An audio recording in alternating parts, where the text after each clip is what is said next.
আমরা গত ক্লাসে 10 পৃষ্ঠার 1.3.5 আগ পর্যন্ত পড়েছিলাম। এখন আমরা 1.3.5 থেকে শুরু করব। তো দেখো কি দেওয়া আছে এখানে, জগদীশচন্দ্র বসুর অবদান, দি কন্ট্রিবিউশনস অফ জগদীশচন্দ্র বসু, বা বোস, ইংলিশে বোস বলা হয় আর বাংলায় বলা হয় বসু। তারপরে দেখো, আচার্য স্যার জগদীশচন্দ্র বসু একদিকে ছিলেন একজন প্রখ্যাত পদার্থবিজ্ঞানী, অন্যদিকে একজন সফল জীববিজ্ঞানী। তো তিনি যেরকম জীববিজ্ঞানীও ছিলেন সেরকম পদার্থবিজ্ঞানীও ছিলেন। আমাদের এই উপমহাদেশে তিনি ছিলেন প্রথম আন্তর্জাতিক স্বীকৃতি পাওয়া একজন বিজ্ঞানী। জগদীশচন্দ্র বসুর পূর্বপুরুষেরা থাকতেন ঢাকা জেলার বিক্রমপুরের রাড়ীখাল গ্রামে। তার জন্ম 1858 সালে 30 নভেম্বর ময়মনসিংহে। তার বাবা ভগবানচন্দ্র বসু ফরিদপুর জেলার একটি ডেপুটি ম্যাজিস্ট্রেট ছিলেন। তার লেখাপড়া শুরু হয় ফরিদপুরের গ্রামীণ বিদ্যালয়ে, পরে কলকাতায় হেয়ার স্কুল এবং সেন্ট জেভিয়ার স্কুল ও কলেজে পড়াশোনা শেষ করেন। 1800 সালে বিএ পাশ করার পর তিনি ইংল্যান্ডে চলে যান। কোথায় যান? ইংল্যান্ডে বা ইউনাইটেড কিংডমে। 1880 থেকে 1884 সালের ভেতরে কেমব্রিজ বিশ্ববিদ্যালয়ে পদার্থবিজ্ঞানে অনার্স সহ বিএ এবং লন্ডন বিশ্ববিদ্যালয় থেকে বিএসসি ডিগ্রি অর্জন করেন। 1885 সালে মাতৃভূমিতে ফিরে এসে প্রেসিডেন্সি কলেজে পদার্থবিজ্ঞান বিষয়ে অধ্যাপনা শুরু করেন। সেই যুগে তার কলেজে গবেষণার তেমন কোনো সুযোগ ছিল না, তারপরেও তিনি গবেষণা কাজ চালিয়ে যান। দিনের বেলায় তার নানা রকম ব্যস্ততা ছিল, তাই গবেষণার কাজ করতেন রাতের বেলায়। বৈদ্যুতিক তার ছাড়া কিভাবে দূরে রেডিও সংকেত পাঠানো যায় এই বিষয়ে তিনি অনেক গবেষণা করেন। 1895 সালে তিনি প্রথমবারের মতো বেতারে দূরবর্তী স্থানে রেডিও সংকেত পাঠিয়ে দেখান। মাইক্রোওয়েভ গবেষণার ক্ষেত্রেও তার বড় অবদান আছে। তিনি প্রথম বিদ্যুৎ চৌম্বকীয় বিকিরণের তরঙ্গ দৈর্ঘ্যকে মিলিমিটার পর্যন্ত, প্রায় 5 মিলিমিটার পর্যন্ত নামিয়ে আনতে সক্ষম হন। আচার্য জগদীশচন্দ্র বসু রেডিও সংকেতকে শনাক্ত করার জন্য অর্ধপরিবাহী জাংশন ব্যবহার করেন। এই আবিষ্কার পেটেন্ট করে বাণিজ্যিক সুবিধা নেওয়ার পরিবর্তে তিনি সেটি সবার জন্য উন্মুক্ত করে দেন। পৃথিবীর সবচেয়ে বড় কারিগরি প্রযুক্তিবিদ এবং পেশাজীবীদের প্রতিষ্ঠান institute of electrical and electronics IEEE অর্থাৎ IEEE তাকে রেডিও বিজ্ঞানের একজন জনক হিসেবে অভিহিত করা হয়। তাহলে রেডিও বিজ্ঞানের জনককে স্যার জগদীশচন্দ্র বসু। পরবর্তী সময়ে জগদীশচন্দ্র বসু উদ্ভিদ শরীরতত্ত্বের ওপর অনেক গুরুত্বপূর্ণ আবিষ্কার করেন। এর মাঝে উদ্ভিদের বৃদ্ধি রেকর্ড করার জন্য ক্রোস্কোগ্রাফ আবিষ্কার করেন। খুবই গুরুত্বপূর্ণ এমসিকিউ। খুব সূক্ষ্ম নড়াচড়া শনাক্ত এবং বিভিন্ন উদ্দীপনার সাড়া দেওয়ার বিষয়গুলো উল্লেখযোগ্য। আগে ধারণা করা হতো উদ্ভিদের সাড়া দেওয়ার প্রকৃতি হচ্ছে রাসায়নিক, তিনি দেখিয়েছিলেন এটি আসলে বৈদ্যুতিক। 1917 সালে উদ্ভিদ শরীরতত্ত্ব নিয়ে গবেষণা করার জন্য তিনি কলকাতার বসু বিজ্ঞান মন্দির প্রতিষ্ঠা করেন। জগদীশচন্দ্র বসু বাংলায় লেখা রচনাবলী অব্যক্ত নামক গ্রন্থে সংকলিত করেছেন। তার উল্লেখযোগ্য একটি গ্রন্থ হচ্ছে response in the living and non living. তিনি 23 নভেম্বর 1937 সালে মৃত্যুবরণ করেন। তারপরে 1.4 পদার্থবিজ্ঞানের উদ্দেশ্য, দি অবজেক্টিভস অফ ফিজিক্স। তোমরা এর মাঝে জেনে গেছো যে পদার্থবিজ্ঞান হচ্ছে বিজ্ঞানের সেই শাখা যেটি শক্তি এবং বলের উপস্থিতিতে সময়ের সাথে বস্তুর অবস্থান পরিবর্তন ব্যাখ্যা করে। যে কোনো জ্ঞানের মতোই পদার্থবিজ্ঞানের মূল উদ্দেশ্য হচ্ছে জানা। বিজ্ঞানের জানার পরিসরটি অনেক বড়। ক্ষুদ্র পরমাণু থেকে বিশ্ব ব্রহ্মাণ্ডের রহস্য উদ্ঘাটন করাই হচ্ছে পদার্থবিজ্ঞানের উদ্দেশ্য। বোঝার সুবিধার জন্য আমরা পদার্থবিজ্ঞানের উদ্দেশ্যকে 3টি মূল ভাগে ভাগ করতে পারি। একটা হচ্ছে প্রকৃতির রহস্য উদ্ঘাটন, তারপরে 2 প্রকৃতির নিয়মগুলো সম্পর্কে জানা, 3 প্রকৃতির নিয়ম ব্যবহার করে প্রযুক্তির বিকাশ। তো প্রকৃতির রহস্য উদ্ঘাটন, প্রাচীনকালে চীন দেশে এক টুকরো লেড স্টোন কে অন্য একটি টুকরোকে অদৃশ্য একটা শক্তি দিয়ে আকর্ষণ করতে দেখা গিয়েছিল। বিশেষ ধরনের এই পদার্থের বিশেষ এই ধর্মটিকে নাম দেওয়া হয়েছিল চৌম্বকত্ব বা ম্যাগনেটিজম। একইভাবে প্রাচীন গ্রিসে আম্বর নামক পদার্থকে পশম দিয়ে ঘষা হলে সেটি এই দুটি পদার্থকে একটি অদৃশ্য শক্তি দিয়ে আকর্ষণ করত। এই বিশেষ ধর্মের নাম দেওয়া হয়েছিল ইলেকট্রিসিটি বা বৈদ্যুতিক শক্তি, ইলেকট্রিসিটি। অষ্টাদশ শতাব্দীতে এটি নিয়ে ব্যাপক গবেষণা হয় এবং বিজ্ঞানীরা আবিষ্কার করেন এটি একই বলের দুটি ভিন্ন রূপ। এই বলের নাম দেওয়া হয় বিদ্যুৎ চৌম্বকীয় বল বা ইলেকট্রোম্যাগনেটিজম। পরবর্তীতে তেজস্ক্রিয়তা আবিষ্কার হওয়ার পর বিটা রশ্মি নামক একটি বিশেষ বিকিরণ ব্যাখ্যা করার সময় দুর্বল নিউক্লিয় বল নামে নতুন এক ধরনের বল আবিষ্কৃত হয়। পদার্থবিজ্ঞানীরা পরে দেখালেন বিদ্যুৎ চৌম্বকীয় বল এবং দুর্বল নিউক্লিয় বল একই বলের ভিন্ন ভিন্ন রূপ। তাদেরকে একত্র করে সে বলের নাম দেওয়া হয় ইলেকট্রোইউক ফোর্স। পদার্থবিজ্ঞানীরা ধারণা করেন প্রকৃতিতে মহাকর্ষ বল এবং নিউক্লিয়ার বল নামে আরও যে দুইটি বল রয়েছে, ভবিষ্যতে সেগুলো একই সূত্রের আওতায় আনা যাবে। পদার্থবিজ্ঞান একইভাবে একের পরে এক প্রকৃতির রহস্য উন্মোচন করে যাচ্ছে। একইভাবে বলা যায় একটি বস্তু তৈরি হয়েছে অণু দিয়ে, পরবর্তীতে দেখা গেছে অণুগুলো মৌলগুলোর পরমাণু দিয়ে তৈরি।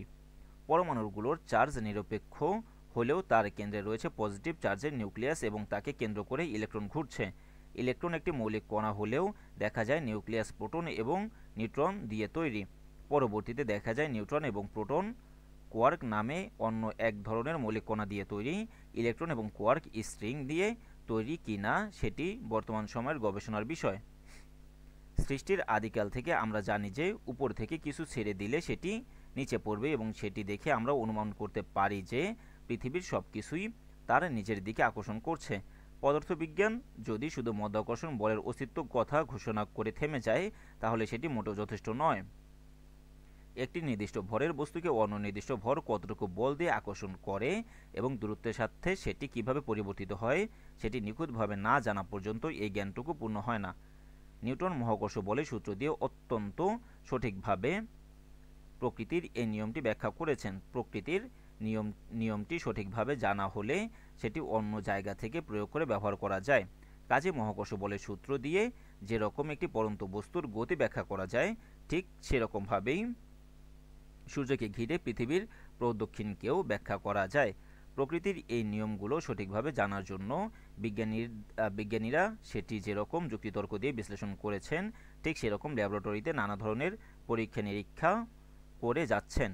পদার্থবিজ্ঞানের বিস্ময়কর সাফল্যের পেছনে যেরকম তাত্ত্বিক গবেষণা রয়েছে, ঠিক সেরকম রয়েছে পরীক্ষা নিরীক্ষা।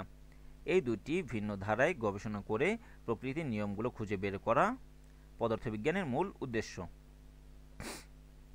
তারপরে 1.4.3 প্রকৃতির নিয়ম ব্যবহার করে প্রযুক্তির বিকাশ। তো আমরা আগেই বলেছি বিজ্ঞানী স্যার আলবার্ট আইনস্টাইন, ওনার একটা থিওরি আছে, থিওরিটির নাম কি? থিওরি অফ রিলেটিভিটি, যেখানে উনি এনার্জিকে আলোর বেগ এবং ভরের সাথে তুলনা করেছেন, অর্থাৎ E=mc²। m হচ্ছে বস্তুর ভর, c হচ্ছে আলোর বেগ, আর E মানে এনার্জি বা শক্তি।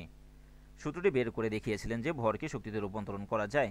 1938 সালে বিজ্ঞানী অটো হান এবং স্ট্রেসম্যান একটি নিউক্লিয়াসকে ভেঙে দেখান যে নিউক্লিয়াসের ভর যেটুকু কমে গিয়েছে সেটি শক্তি হিসেবে বের হয়েছে।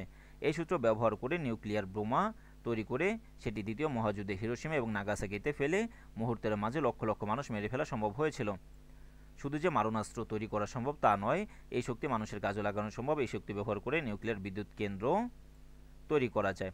যেমন আমাদের বাংলাদেশেও একটা নিউক্লিয়ার বিদ্যুৎ কেন্দ্র রয়েছে, সেটা কোথায় তোমরা যদি জানো অবশ্যই কমেন্ট বক্সে বলবা। তো এখানে দেওয়া আছে, তারপর নামটা আমাদের রূপপুরেও সেরকম একটি নিউক্লিয়ার বিদ্যুৎ কেন্দ্র তৈরি হতে যাচ্ছে। অলরেডি কাজ শেষ, আমাদের এখানে কাজ শেষ অলরেডি। পদার্থবিজ্ঞানের একটি শাখা হচ্ছে কঠিন অবস্থার পদার্থবিজ্ঞান এবং সেখানে অর্ধপরিবাহী নিয়ে কাজ করা হয়। এই অর্ধপরিবাহীর সাথে মৌল মিশিয়ে তাদের যুক্ত করে ট্রানজিস্টর তৈরি করা হয়।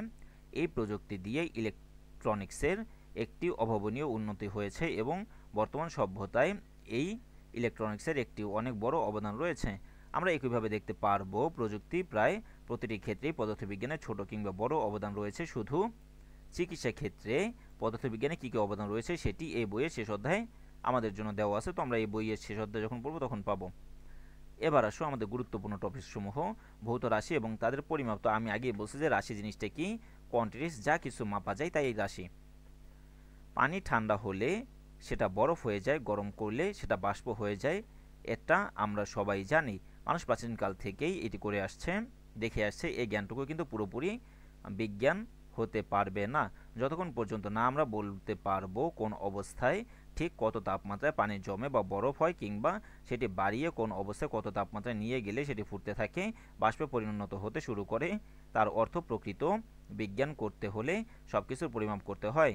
বিজ্ঞানের সবচেয়ে গুরুত্বপূর্ণ বিষয় হচ্ছে এই পরিমাপ করে সবকিছুকে নিখুঁতভাবে ব্যাখ্যা করা। তো এইখানে কিছু একক দেওয়া আছে। এসআই একক, ইন্টারন্যাশনাল স্ট্যান্ডার্ড ইউনিট, এসআই ইউনিটে 7টি ভিন্ন ভিন্ন মৌল দেওয়া আছে। কি দৈর্ঘ্য, দৈর্ঘ্যের একক, এখানে প্রতীক আছে। তো আমরা আরেকটা জিনিস সাথে শিখব, সেটা হচ্ছে মাত্রা। তোমরা যখন সেকেন্ড অধ্যায় করতে যাবা তখন দেখবা মাত্রার একটা টপিক আছে। তো আমরা সবগুলো শিখবো না, আমরা প্রথম 3টার জন্য শিখব। দৈর্ঘ্য, দৈর্ঘ্যের একক কি মিটার, যাকে আমরা এম দ্বারা প্রকাশ করি। তাহলে মাত্রা কি হবে, মাত্রা হবে লেন্থ, এল, বড় হাতের এল। এটা তোমরা সবাই শিখে নাও। ভর, কিলোগ্রাম, আমরা কিসে প্রকাশ করি, কেজিতে। তাহলে এটা মাত্রা কি হবে, এম। ম্যাস, সময় সেকেন্ড, ওর প্রতীক যদি এস হয় তাহলে আমাদের মাত্রা কি হবে, ওর মাত্রা হবে টি। T for time. বৈদ্যুতিক প্রবাহ আম্পিয়ার এ দ্বারা প্রকাশ করা হয়। তাপমাত্রা কেলভিন কে দ্বারা প্রকাশ করা হয়। পদার্থের পরিমাণ মোল এম ও এল দ্বারা প্রকাশ করা হয়। দীপন তীব্রতা ক্যান্ডেলা সিডি দ্বারা প্রকাশ করা হয়।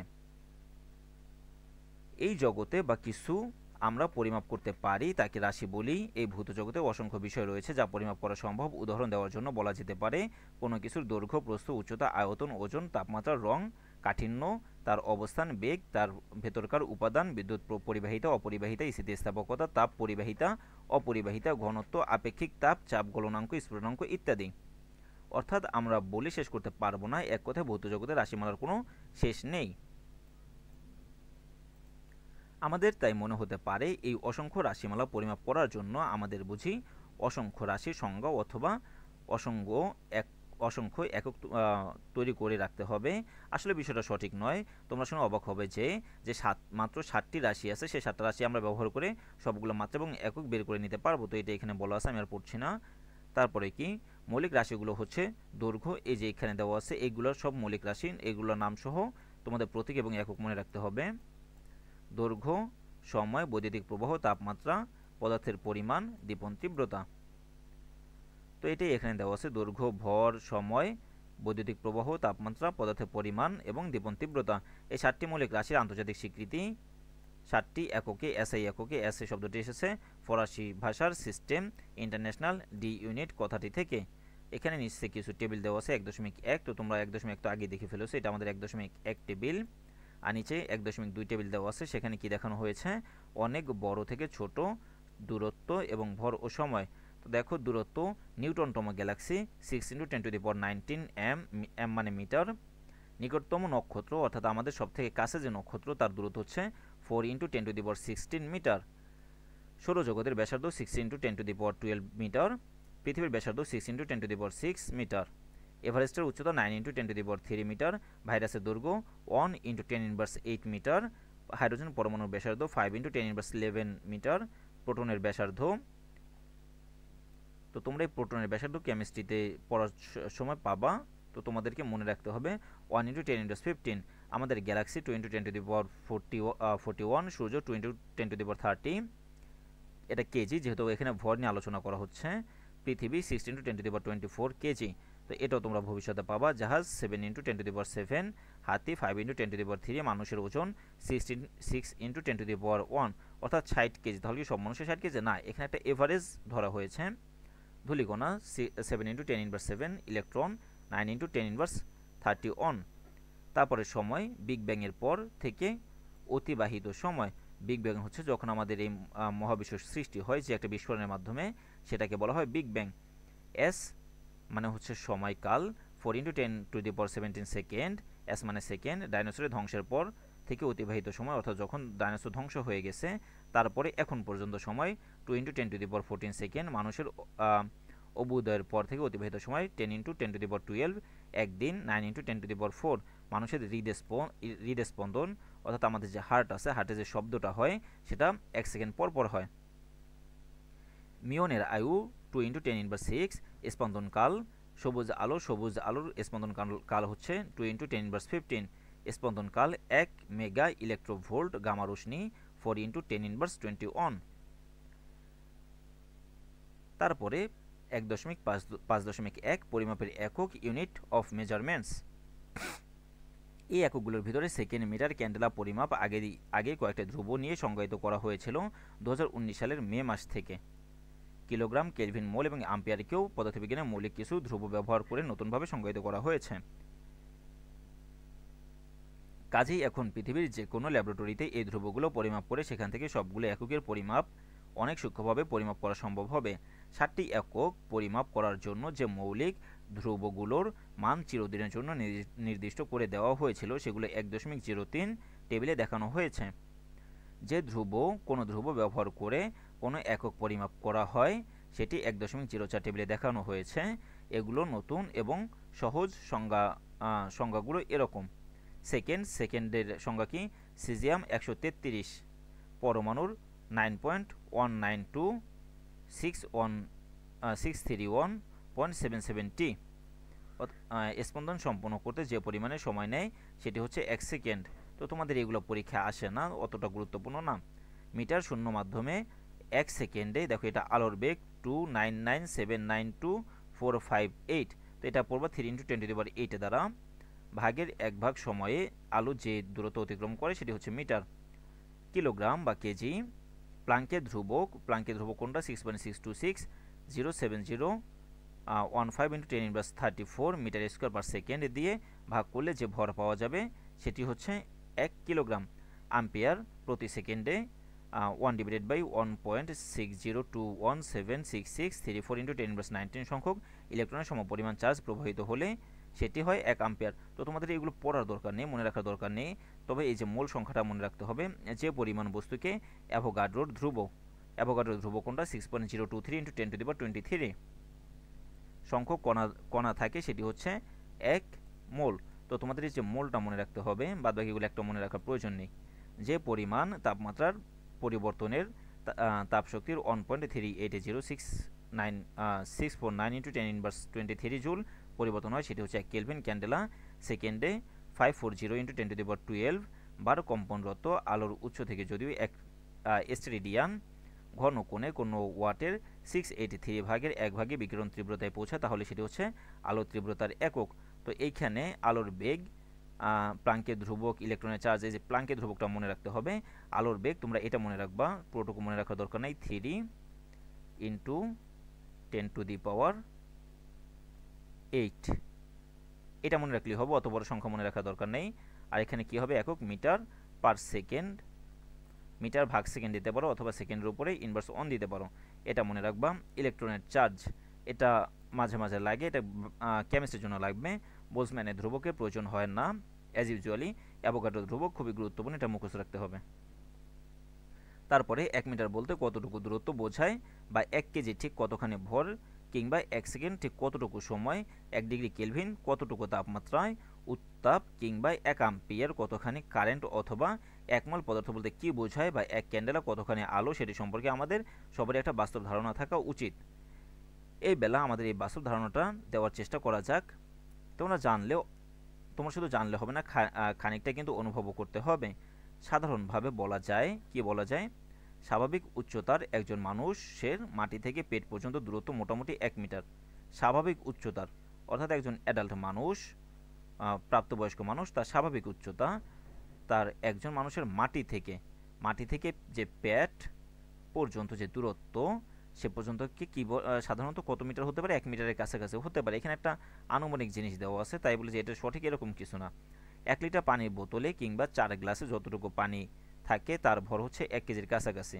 অর্থাৎ 4টা গ্লাস, আমাদের বাসায় ছোট গ্লাস হতে পারে, বড় গ্লাস হতে পারে, মিডিয়াম গ্লাস হতে পারে, বাট আমরা অ্যাজ ইউজুয়ালি মিডিয়াম গ্লাস নিয়ে নিব। তার 4 গ্লাস পানি মানে 1 কেজির কাছাকাছি। 1001, এই 3টা শব্দ বলতে, যেমন আমি বলেছি 1001, এই যে 3টা শব্দ বলতে যতটুকু সময় লেগেছে সেটা হচ্ছে 1 সেকেন্ড। বলা যেতে পারে 3টি মোবাইল ফোন একসাথে চার্জ করা হলে 1 অ্যাম্পিয়ার বিদ্যুৎ ব্যবহার করা হয়। মোবাইল ফোন 5 ভোল্টের কাছাকাছি বিভব পার্থক্যর চার্জ করা হয়, তাই এখানে খরচ হবে 5 ওয়াট। যদি বাসার বাতি, পাখা, ফ্রিজ 220 ভোল্টের কিছুতে 1 অ্যাম্পিয়ার বিদ্যুৎ ব্যবহার হয় তখন কিন্তু খরচ হবে 220 ওয়াট। তো তোমরা এখন এই অধ্যায়গুলো শিখবে না, এটা শিখবে তোমাদের চলবিদ্যুৎ অধ্যায়। চলবিদ্যুৎ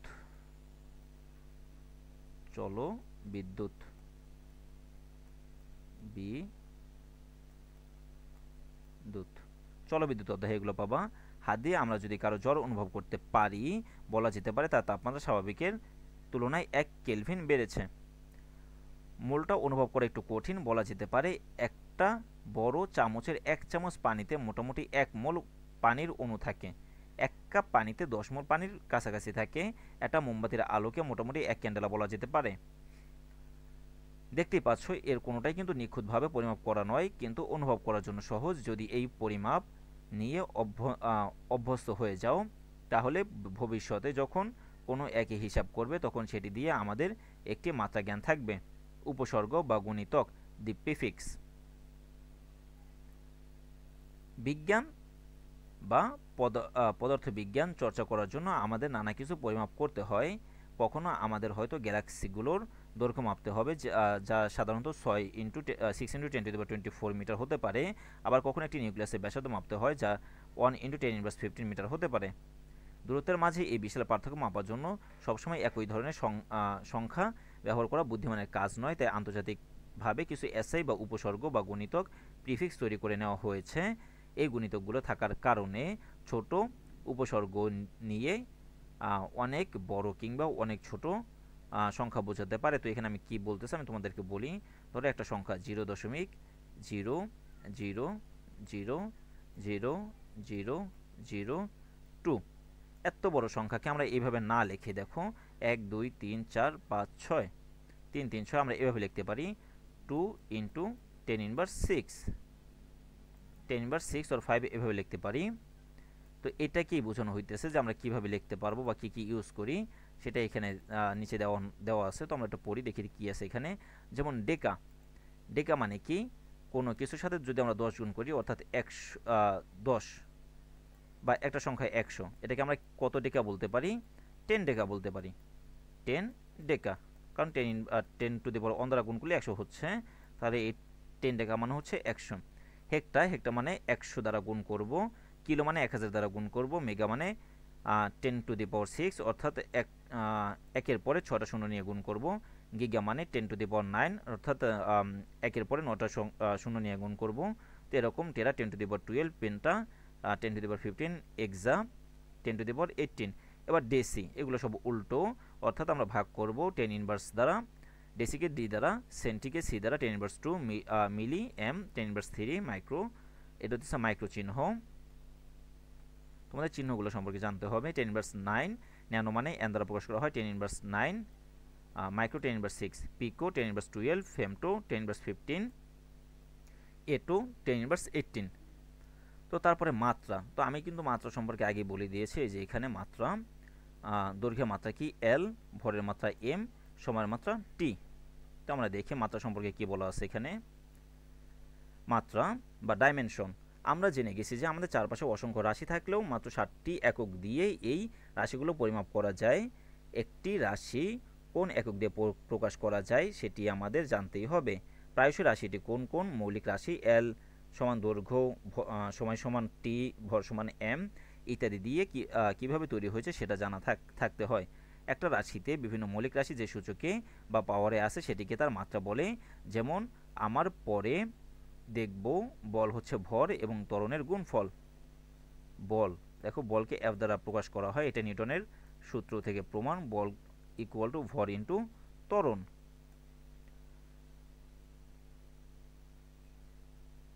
আবার বেগ, আবার সময়ের সাথে অবস্থানের পরিবর্তনের হার। বেগকে যদি আমরা ভি দ্বারা প্রকাশ করি, বেগ ইকুয়াল টু সময়ের সাথে বেগের পরিবর্তনের হার, সময়ের সাথে অবস্থানের পরিবর্তনের হার।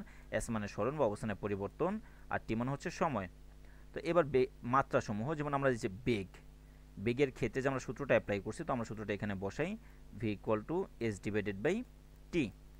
এস মানে কি সরণ, সরণ মানে কি দূরত্ব বোঝায়। তাহলে দূরত্বের আমাদের মাত্রা আমরা কি বলছি, লেন্থ এল হবে। আর টি মানে কি, ছোট হাতে টি, টি মানে সময়, সময়কে আমরা বড় কি দ্বারা প্রকাশ করি, বড় হাতে টি দ্বারা। তাহলে নিচে যেটা থাকে সেটা আমরা উপরে ইনভার্স আকারে আনতে পারি। যদি এখানে 10 টি এর উপরে 1 আছে, তাহলে এটা হবে টি ইনভার্স 1। যদি 2 থাকতো তাহলে আমরা দিতাম টি ইনভার্স 2। তাহলে বেগের মাত্রা থেকে আমরা কি পেলাম, L divided by T, T inverse 2। এবার আসো ত্বরণের ক্ষেত্রে। ত্বরণ সমান আমরা কি জানি, ত্বরণ এ ইকুয়াল টু দূরত্ব ডিভাইডেড বাই সময় এর বর্গ। তাহলে আমরা কি জানি, দূরত্ব সমান কি এল, আর সময়ের বর্গ, সময় মানে কি বড় হাতের টি স্কোয়ার। তাহলে এটাকে আমরা যদি সাজিয়ে লিখি, এল টি ইনভার্স 2, এল টি ইনভার্স 2, এই যে এল টি ইনভার্স 2 সেটা এখানে বলতেছে। তো তারপরে এখানে আবার বল equal to F equal to M L T inverse 2 কীভাবে আসে আমরা দেখি। বলকে আমরা কী দ্বারা প্রকাশ করি, এফ দ্বারা। F equal to M A. তো এখান থেকে তো আমরা পাইছি এ ইকুয়াল টু কত, এল টি ইনভার্স 2, তো আমরা লিখি এল টি ইনভার্স 2। আর এম মানে কি, এম মানে ভর বা ম্যাস, তাহলে আমাদের ওর মাত্রা কি হবে, এম। তাহলে এম আমাদের বলে মাত্রা হবে এম এল টি ইনভার্স 2। এটা এখানে বলতেছে একটি রাশির মাত্রা বোঝাতে হলে সেটিকে স্কোয়ার ব্র্যাকেট ভেতরে রেখে দেখানো হবে। যেমন বল এফ ইকুয়াল টু কী হবে, এফ এর এই যে আমাদের দুই পাশে স্কোয়ার ব্র্যাকেট আর সমান সমান এম এল টি ইনভার্স 2। তারপরে বৈজ্ঞানিক প্রতীক এবং সংকেত, সায়েন্টিফিক সিম্বলস অ্যান্ড নোটেশনস। এককের সংকেত লেখার জন্য নিচের পদ্ধতিগুলো অনুসরণ করা হয়ে থাকে। এক, কোনো একটি রাশি প্রকাশ করার জন্য একটি সংখ্যা লিখে তারপর একটি ফাঁকা জায়গায় স্পেস রেখে এককে সংকেতটি লিখতে হয়। যেমন কেজি, এই যে দেখো কেজি 2.21 কেজি, তাহলে এরকম লিখতেছি 2.21, তারপর একটু ফাঁকা জায়গা রেখে তারপর আমরা কেজি লিখলাম। আবার এটার জন্য মিটার স্কোয়ার, একটু ফাঁকা জায়গা পরে মিটার লিখলাম। এই যে কেলভিন 22 কেলভিন মানে 22-এর পরে একটু ফাঁকা জায়গা রেখে কে লিখলাম। আর শতকরা চিহ্ন একই নিয়মে চলে, তবে ডিগ্রি, মিনিট, সেকেন্ড। তো মিনিটের ক্ষেত্রে একটা এরকম উপরে কমার মতো, আর সেকেন্ডের ক্ষেত্রে দুইটা উপরে কমার মতো, এবং তাপমাত্রা ক্ষেত্রে যে আমরা ডিগ্রি ইউজ করি বা কোণের ক্ষেত্রে সেই ডিগ্রিটা উপরে দিতে হবে, ওর জন্য কোনো ফাঁকা জায়গা রাখতে হয় না। যেমন যদি আমাকে বলে যে 20 ডিগ্রি, তাহলে আমরা কি লিখব, 20 ডিগ্রি। 2 নম্বর, গুণ করে পাওয়া লব্ধ একক লেখার সময় দুটি এককের মাঝখানে ফাঁকা জায়গা বা স্পেস দিতে হবে। যেমন 23.2.35 নিউটন মিটার। অর্থাৎ আমরা এখানে বলের সাথে এফ দ্বারা বল প্রকাশ করা হয় আর দূরত্বকে এস দ্বারা প্রকাশ করা হয়। তো দুইটা গুণ করছি, যে কোনো একটা মান গুণ করার পর কত আসতেছে আমাদের, 2.35। তো এই যে বলের একক কি, নিউটন, আর দূরত্বের একক কি, মিটার। তাহলে নিউটন মিটার একটু ফাঁকা জায়গা রেখে আমরা লিখছি, এটা এখানে বোঝানো হয়েছে।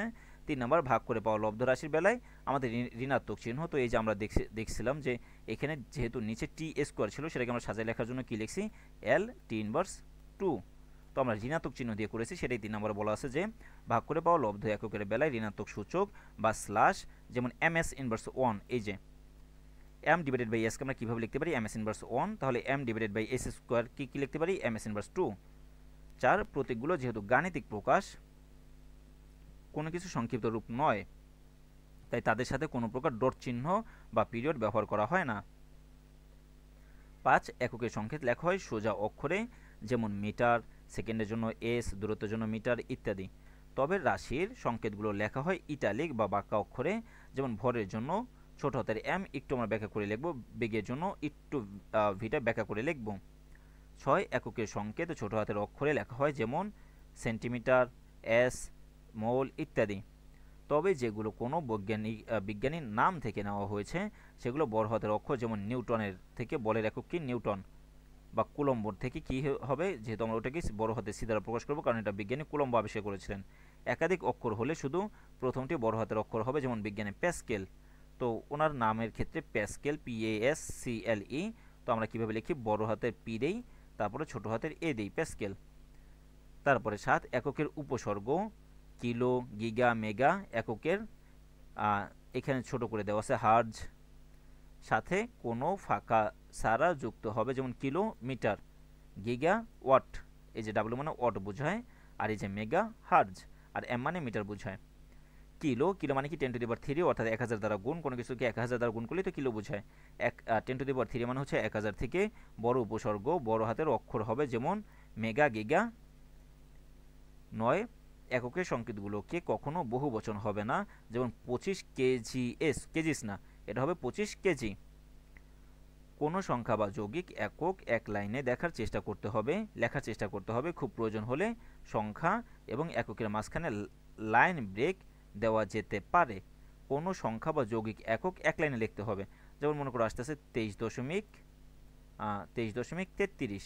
তো আমাদেরকে এক লাইনে লিখতে হবে, আমরা এভাবে লিখতে পারবো না, 23.33 এবার লিখতে পারবো না, একসাথে লিখতে হবে। আর যদি আমাদের জায়গা না হয় তাহলে আমরা কি করব, এটা লাইন ব্রেক দিয়ে তারপর আমরা নিচে লিখতে পারি। তো আশা করি তোমরা এটা বুঝতেছো যে কীভাবে বৈজ্ঞানিক প্রতীক ও সংকেতগুলো লেখা হয়।